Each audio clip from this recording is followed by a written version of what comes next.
Hey, my name is Kimmerly Walden. What do you think of when I say grinding your teeth? When I say neck and back pain, dizziness, frequent colds, heartburn, constipation, or anxiety? Do you think of stress? Well, maybe you should, because stress is something that we deal with every day, and the doctor's offices are filled with people who have fallen sick because of stress. And why does stress have such an enormous impact on us? And what is stress?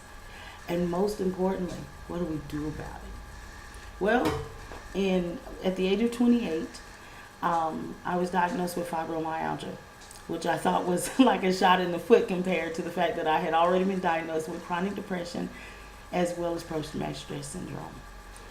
Um, it turns out that two of the best doctors that I'd ever met actually gave me a lot of insight on my illness and how to get better. And that was, one told me that um, all illnesses come from dis-ease, that there was something in your life that put you at dis-ease.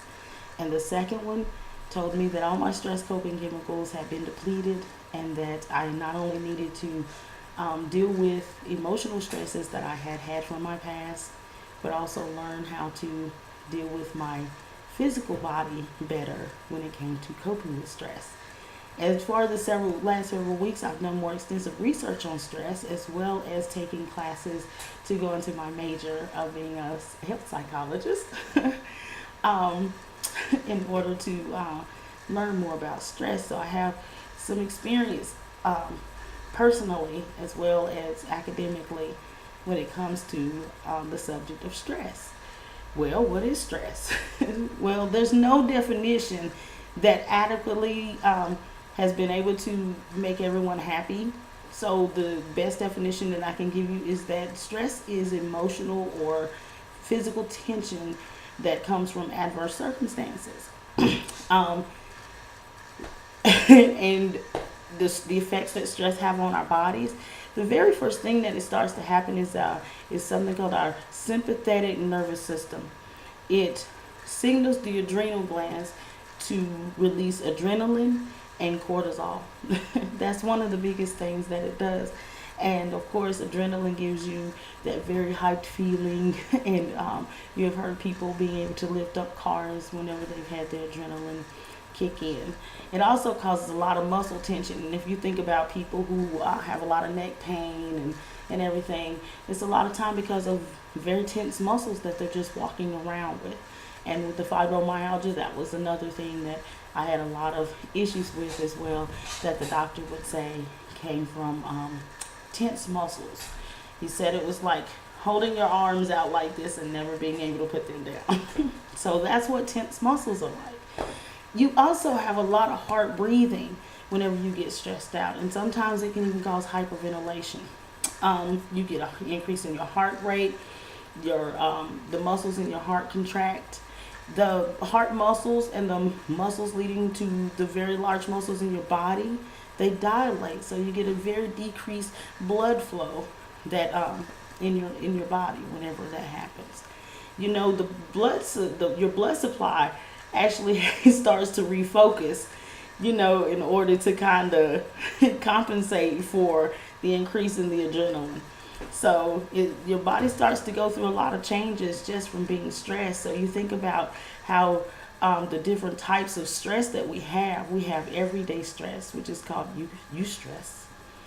And that is positive stress, actually. It comes from like weddings or when you have a baby. And then there's distress. Distress is when you have everyday stresses, but they're negative, like divorces or problems at work.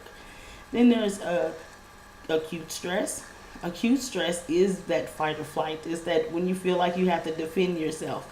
It actually takes your body about 90 minutes to go back to normal when you had that fight or flight response activated. There's also